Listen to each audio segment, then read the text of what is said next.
What is up, everybody? Welcome back, Run Your Mouth Podcast. We are back, and man, do we have a packed episode for you today. You know why we got a packed episode? Because I kept taking notes. I kept seeing fun things. I kept seeing things in the news, things that were important, things I wanted to talk about, but I've been roaming the country. I've been driving down the I-95s, going south, then I'm going north, then I'm going into New York City, then I'm doing all sorts of spots, so we've been busy. But today, we've got a jam-packed episode brought to you by Yoke Kratom, home of the $60 kilo, and sheathunderwear.com, the most supportive underwear you'll find. You might have thought you found a wife that was supportive. You just wait till you get your balls into these sacks. And speaking of which, I want to get right into it. I've got some big ass topics, and I came across something yesterday that made me feel so good about myself because all right, listen, there have been some news topics, some things where we took a counterpoint of view to anybody else, and in incredible fashion, we managed to get it right. That's what happened. You look at Corona, we were vindicated. You look at Russia collusion, we were vindicated.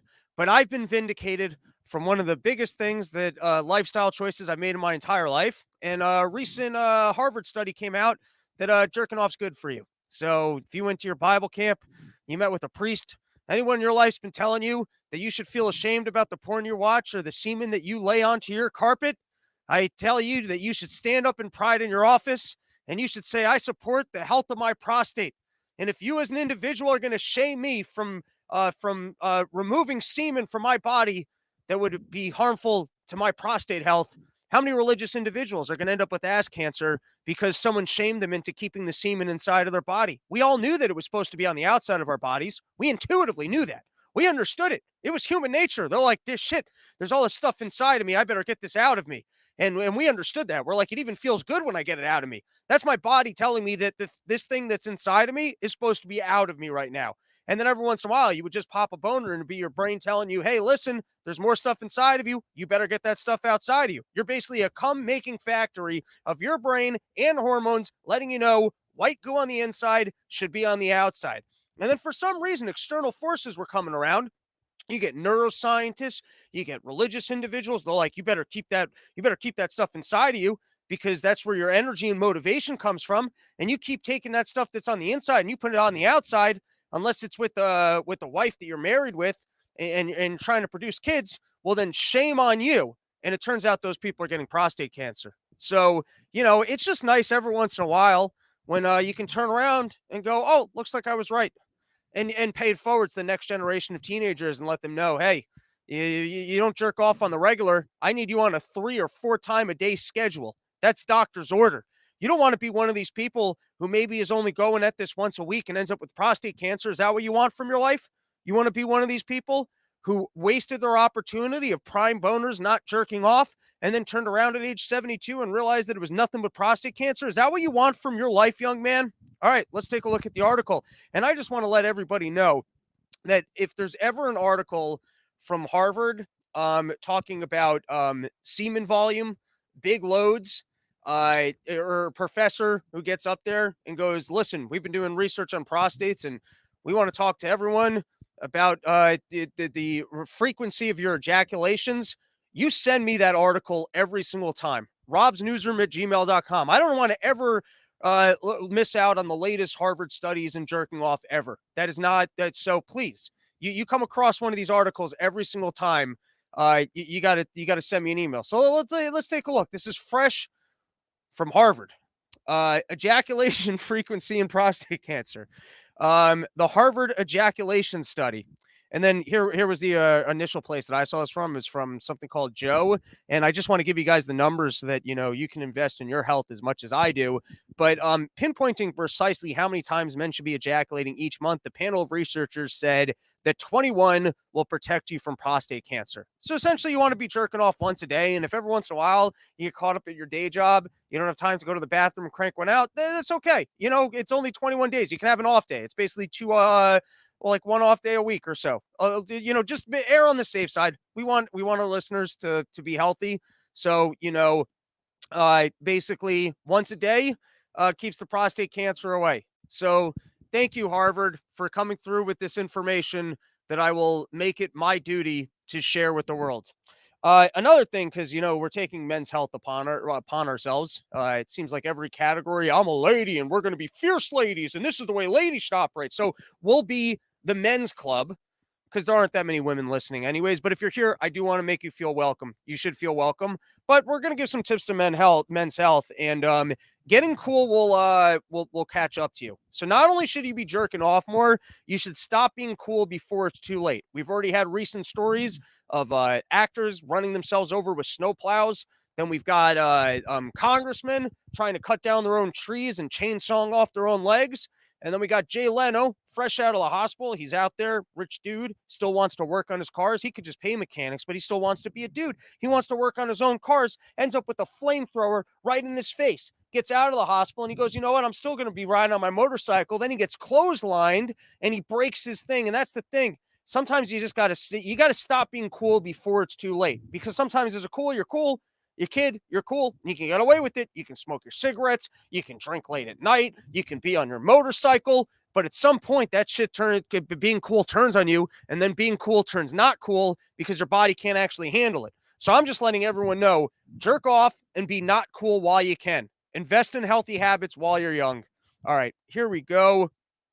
And then before we get into any real news topics, that dude who was dating the 30-year-old TV star who actually looked like a 9-year-old. Well, apparently they broke up. And people should be keeping tabs on this guy, because it's only a matter of time before he actually finds real kids. So, you won the fucking lottery, buddy. You got a weird disposition. We're a handsome guy who's also not English, but he seems to come off like English royalty for absolutely no reason whatsoever. You won the lottery, man. That was your pick. That was a gift from God. God was like, listen, you're handsome enough. I'll give you the one piece of pedophile action that you're allowed to have legally, even though it's weird and everyone's going to look at you weird. But at least you get to find the thing that you were looking for, and no one else gets to have, because the other pedophiles aren't as good looking as you are. And he blew it. So keep tabs on that guy. All right, now let's get into a quick rundown of all of last week's biggest topics. Let's start with Project Veritas. Me and Dave did a long episode about that on Part of the Problem. After we did that episode, footage came out of, and by the way, I don't think I've talked about this yet on Part of the Problem. I mean, on Run Your Mouth, but if I did, I don't know, things become a big ass fucking blur. So hopefully I'm not repeating myself. All right. So you had the Project Veritas video that came out. I've trashed Project Veritas in the past. I'll give you guys the short rundown of why I find that I don't like Project Veritas. One, and we're going to do this quickly because I think I might be repeating myself. One, it's like a fucking clickbait article where they go the top 10 things. Then I got to keep clicking through and clicking through and clicking through and clicking through to find the information. Just fucking give me the fucking storyline. We none of us like clickbaiting. We don't like watching the whole thing. And then the fact that the clips get edited up makes it a little bit disingenuous. The fucking douchey energy of that host makes it a little bit disingenuous. And then it's like they come out with these storylines that sound like bombshells, and I got to watch the entire thing to find out to what extent it was a bombshell. And then it's the creepiest way to get information from people, where you go on 3 dates. This is like CIA dark shit, where you pretend like you're in love with somebody so you can get them drunk on a date, because these weren't even first dates. These are third dates. That's what I found out. This was third date. This guy might have already came in that other dude's asshole from Project Veritas multiple times. He might have peed in his mouth and felt like he had a special bond, and now they're on a third date, and he's actually opening up a little bit because he thinks he found, or he might have been getting his asshole pegged. I don't know if he was the comer or the cummed into. I don't know.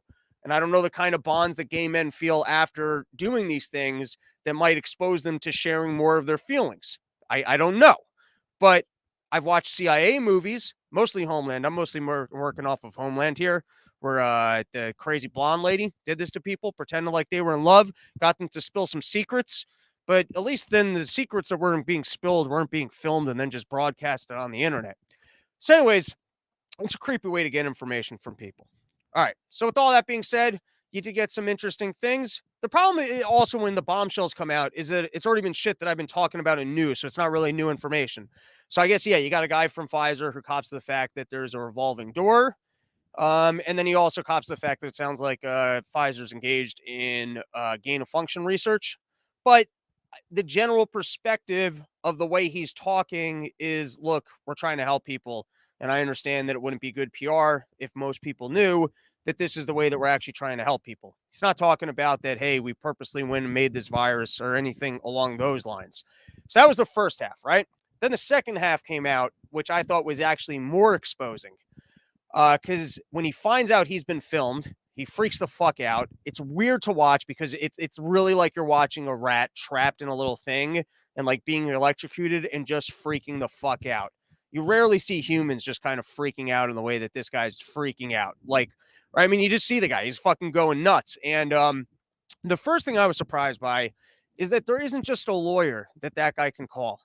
I'm surprised that there isn't like a MIB level response team for the most powerful individuals in the world, that if they end up in that situation, they don't just calmly either get up and leave the room. Like, I mean, I guess that's a lower level employee where he's like, "Oh shit, I'm going to be I'm going to be in trouble with that vampire Burla tomorrow." Like, he realizes that he just fucked up with the elites. But I'm surprised that the elites don't let the guy in on the cleanup crew, where they go, "Listen, you might find that you've either come into someone's asshole or had your asshole come into, and you're feeling special love bonds only to find out that it was James O'Keefe and his film crew, and then you said some dumb shit. In the event of that happening, here's the cleanup crew. Say fucking nothing. Don't freak out.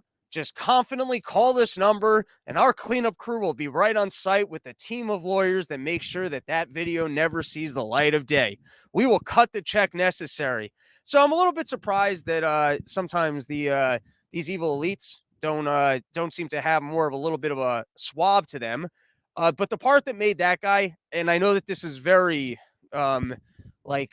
alternate way of thinking, but when he realizes what happens and he goes, "I'm literally a liar. I'm on a date right now and I am literally lying just so I can get laid." That's when I'm like, "Oh, this guy really is a sociopath." And that he acknowledged the situation and he realized that that was the one thing to say that could kind of cover his ass. And so he played that card. He was smart enough to realize that just saying that he was lying and that and disowning it, like, that's when I was like, "Oh, this guy kind of is a smart sociopath." All right.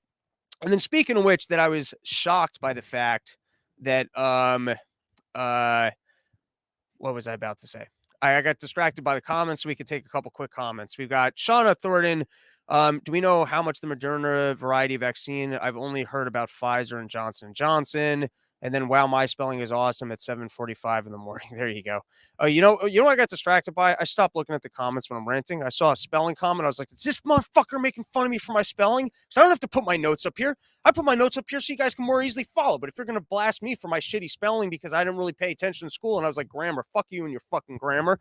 That was my thought. Even as a little kid, I was like, "I don't need to learn about I'll just write it. I'll just write it." It wasn't a great approach to life in second grade. You could have just memorized when it was easier to memorize. But I was always just like, "Nah, not doing that." Whatever they said, I was nope. And that didn't really serve me well.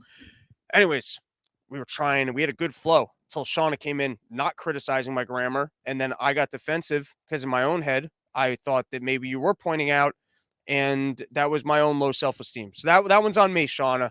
All right. And I could just turn off comments. That one's also on me. I literally have the comments in front of me so I can see the comments. I don't have to get distracted by the comments. That's an active choice that I'm making to have the comments in front of me while we go. All right. We're talking about how it's surprising that Pfizer doesn't have a better cleanup crew. And so on that note, we did a full breakdown also of the Paul Pelosi hooker incident. It was a live part of the Problem podcast from Perryville, Maryland. It will be up, I think, today on YouTube at 4 p.m., or you can get the uncensored version up on the Gas Digital Network.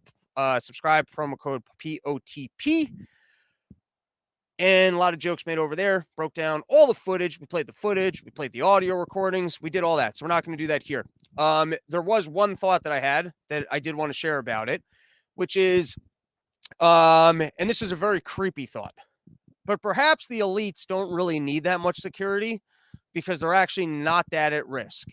And why are they not that at risk? If we've got a war machine spending trillions of dollars, I believe, on defense spending every single year, and they're telling us that we've got enemies in other countries and that they want to get us at any time. And then if our leaders are the people that would be, I guess, most inflammatory to these enemies, that we need trillions of dollars in defense spending to keep at bay, you would think that they would walk around and go, "Oh, I'm somewhat at risk.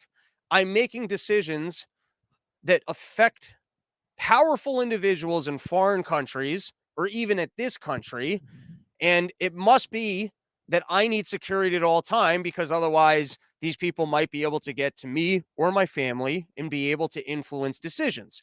And so you would think that the global elite, they would all, they might not have as much security as the president has, but they would have a pretty good security presence. I mean, even celebrities walk around with security presence. So why is it that these other very wealthy individuals who you would think would be at the most at risk for physical violence from people that were trying to influence either decisions or to intimidate, you would think that they would have enough security that they would feel that they never had to be intimidated, both because they could afford to do so and because it's a kind of a display of the power of government and politicians if these people are secure. Stated differently, how can it be that we need to spend as much money on defense and we're at such risk of other countries if our leaders can walk around unprotected in unprotected homes at all times? Those two things would seem to me like they would not align. And maybe it's actually that we're not much at risk. Like, I even thought about this when the guys from like SEAL Team 6 got out and they're like, we're the ones that killed Osama bin Laden. And I was just thinking, aren't you a little bit nervous that, like, if there are still terrorists out there and you're floating out there that you took out their leader, that you might be somewhat in danger? And maybe we're actually very good at keeping people out of the country, that we're actually, there aren't that many concerns of terrorists or violent acts against our leaders. And then maybe you even got like the CIA and the NSA and whatever are so good at policing the internet and activities and modes of communication that if for some reason you were to try and plan something or you were trying to get materials or an education about how to facilitate said activities, because of the general surveillance infrastructure, you would be grabbed. I'm still going here. I'm still thinking thoughts. I remember seeing this movie a long time ago. I think it was called Suspect Zero. And it was a very strange movie. And it was about this guy who they thought he was able to like get like premonitions about murders and be able to like draw stuff. I really have a very vague memory of this movie. It was something that I'd watched late at night.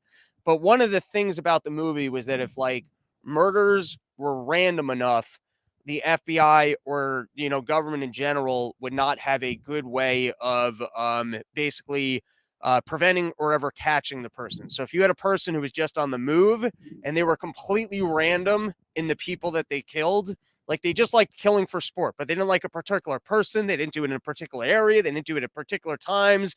It was just some truck driver out there on the road. Well, even that would be a pattern. I guess like if there was something that was so random about the guy's ways of doing it, they would never be able to tie the situations together. They would never be able to catch the people, right? And that got me thinking, perhaps like for the most part, people like the Pelosi's are actually very safe because they have enough systems in place through digital basically infrastructure that they're actually not all that concerned. And perhaps when you actually just have legitimately fucking, that's the one thing that you can't really prevent against, is when you legit just have a crazy person, like a crazy person just completely outside of any of the standards or norms in any capacity, that like has no agenda, nothing that makes sense, nothing that they could predict for, that just goes out and does something. Now, just kind of bullshitting here because the entire situation, the video footage is so weird because it doesn't affirm or deny in any way. And I had missed, there is that little video. I had missed the thing with the door, that the door to the Pelosi house does seem to open like a creepy door to a mansion where it just, I guess if you show up, they're just inviting you in, because mostly it's kids coming and, they're dropping off placenta parts. So it's like, well, how much security do they need? The door just opens, come right in, you make your delivery and you walk right out. The door creepily just shuts right behind you. But Paul was in fact attacked. The guy did in fact go through the back window. He seemed to have camping gear. Doesn't look like a fit hooker. Seems like some fat schlub. So there are oddities in both directions. I mean, it's very odd that the Pelosi home isn't better secured. They don't even have ADT security. The cops aren't getting a call about Paul Pelosi and then coming to do a cleanup quicker. So it's odd, didn't affirm or deny either way, and did get me thinking that maybe the elites are a little bit more safely going to sleep at home every night because the digital infrastructure takes care of 99.999% of all things, except it when you have freak occurrences like this, and they'll figure out a new way to prevent it. All right, moving on. I got more things on my quick list. These are supposed to be the quick ones. The not fighting Russia dance goes on. Now we're sending tanks over there. Keep Ukraine into the fight, pretending like we're going to send them things, they're going to help them out, and it's probably just old technology that's going to get blown up pretty quickly. But hey, we got to get rid of some equipment. We got equipment just sitting around here. We need to spend more money on more sophisticated weapons. So we got to do something to get rid of the old crappy weapons. Kicked in by the cops. That video is pretty horrifying. I'm sure you guys all watched what happened. I think it was it Atlanta or was it just in Georgia? And it's amazing to think about how much cops probably got away with in the time before cameras. Like they're still not adjusted to the fact or aware of the fact that they have a camera right on their chest, and that once the incident's over, they're going to get in trouble. And now I do believe that, like, if you've ever talked to a guy who was like in the Marines or was like a sniper or like was trained for severe combat situations, um, they do breath exercises, like they do crazy shit to train their bodies for being in extreme conditions and still being able to control the extreme conditions. And if cops are going to be putting themselves into situations where they are put into these extreme situations, they need to be trained on how to handle it. And so obviously the discussion here should be about the power of the cops and the fact that we shouldn't have these people who are standing above us and can get away with these kind of things. And that it's odd enough that when you looked at the dystopian nightmare of a surveillance state, that there are some ramifications for the state itself, and that now their behavior is being captured on video. And so it's hard for it to be, oh yeah, that guy attacked us. Oh yeah, that guy rammed his car into our cop car, and so we were just acting in self-defense. Really? Well, there was a camera right on that telephone pole over there. So it's almost odd that the exact problem that prevents us from having freedom of the state, that you got cameras everywhere, they're probably tracking our every movement, they know where you are at all times type shit. But at the same note, cops don't seem to be able to get away with what they used to be able to get away with. All right. So with all that being said, cops are at fault. There's a good discussion happening about the power of the cops, except for all the idiots that are trying to pretend like that one's still a race issue. It's interesting that cameras are busting cops for doing this bullshit. I look at those situations and they're tough because, firstly, sometimes people don't do a good job of acknowledging you're caught. And so they kind of pull this bitchy, whiny card of, I'm just trying to go. Yeah, well, that's no longer an option. I don't know why you were pulled over. I don't know why the cops are pulling you out of your car, but just crying that, and kind of not fully complying, not going on to you're caught. You're busted. This thing's over. You're not going to be able to cry. Oh, I'm just trying to get, yeah. They know that you just want to go home. They're aware of that. But then where it escalates and it turns real, and this is where, the cops put themselves into this situation. They need to have the proper training, and the cops are at fault. So I want to say that cops are 100% at fault.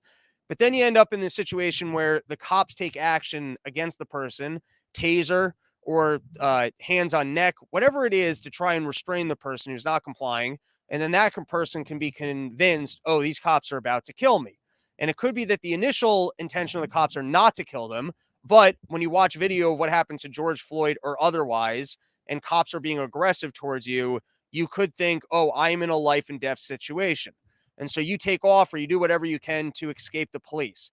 Now, if you can think of the way that you've engaged in road rage, where your brain kind of flips, not that I've ever ran my car into someone else, but if you just think of the way you've yelled at people while you're sitting in the car type thing.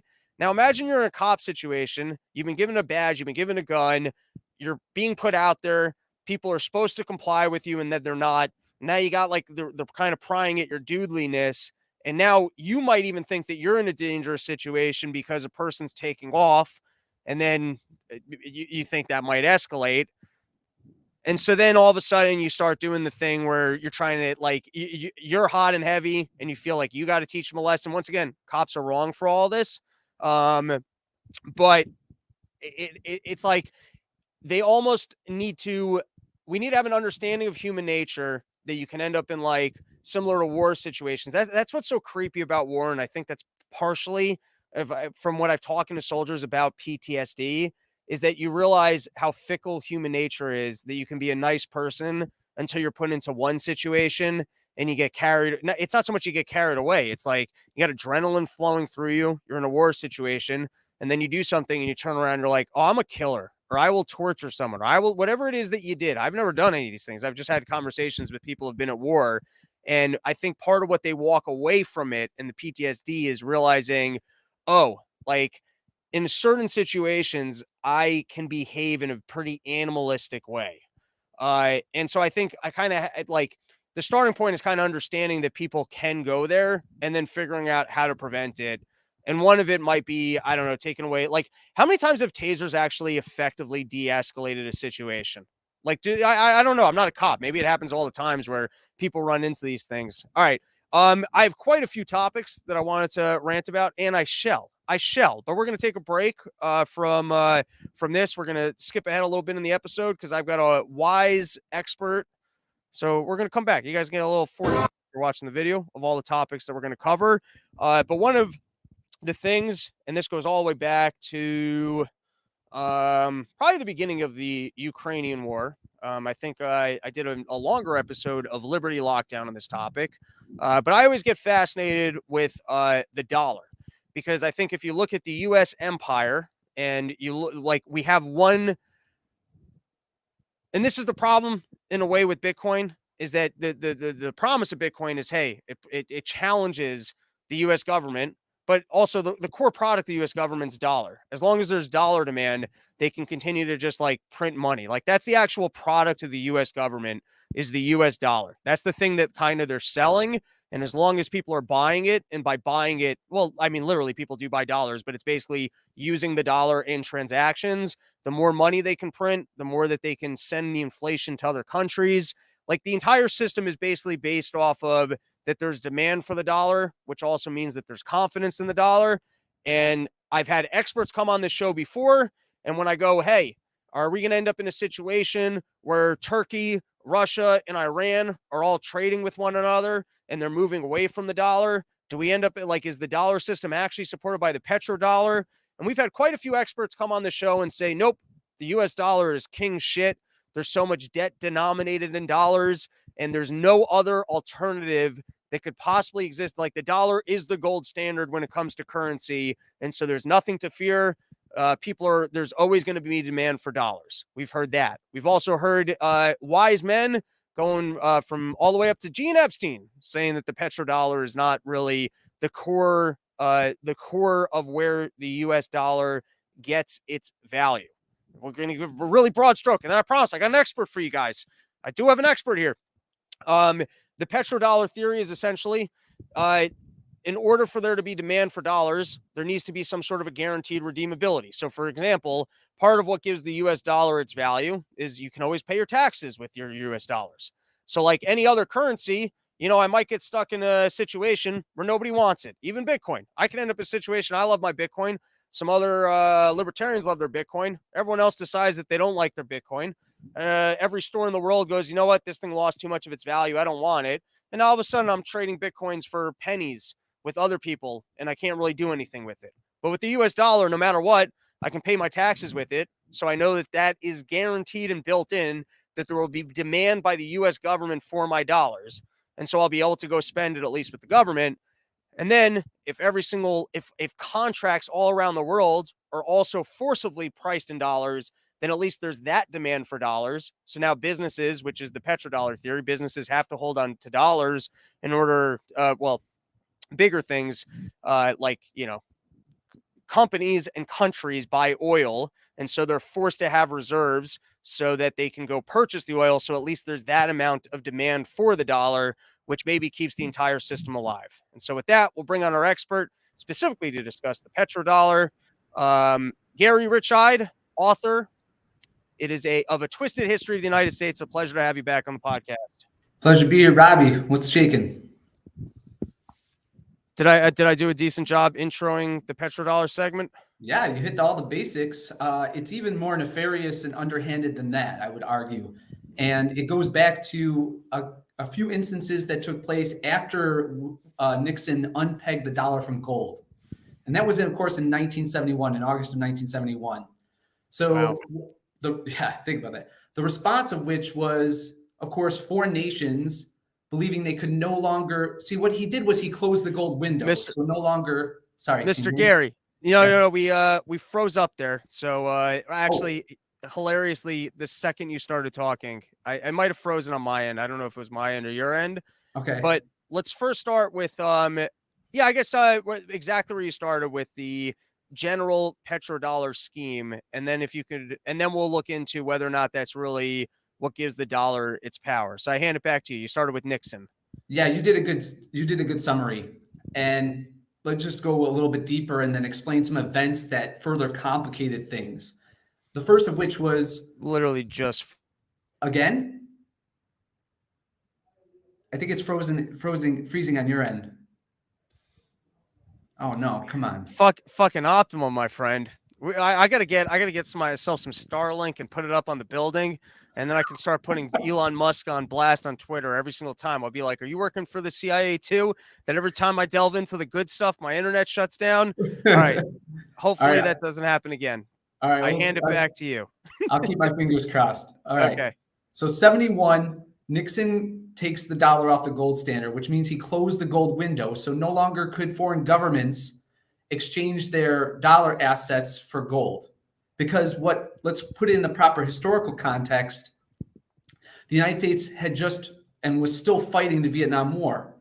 And what the Vietnam War was, and you'll remember at the same time, what the goal of the Lyndon Johnson administration was to fight a war on poverty through the Great Society programs, which entailed massive domestic spending, while also fighting a foreign war.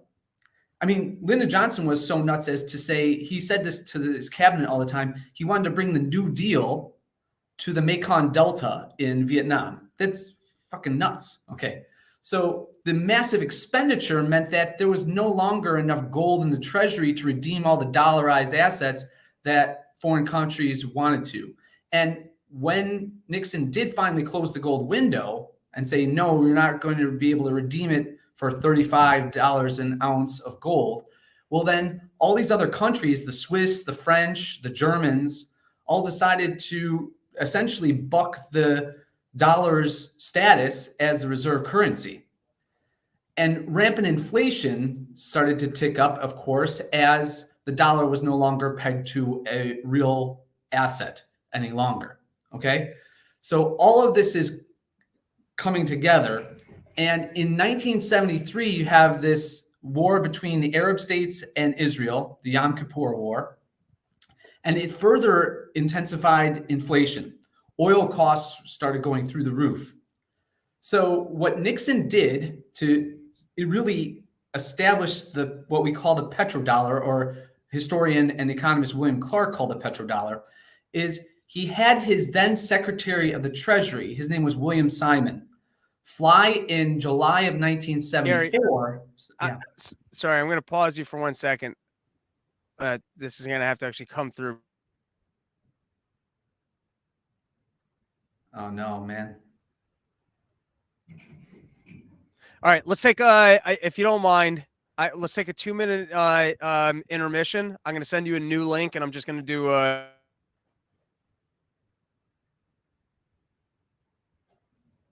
Okay, cool, Robbie. It's just kind of frozen on your end.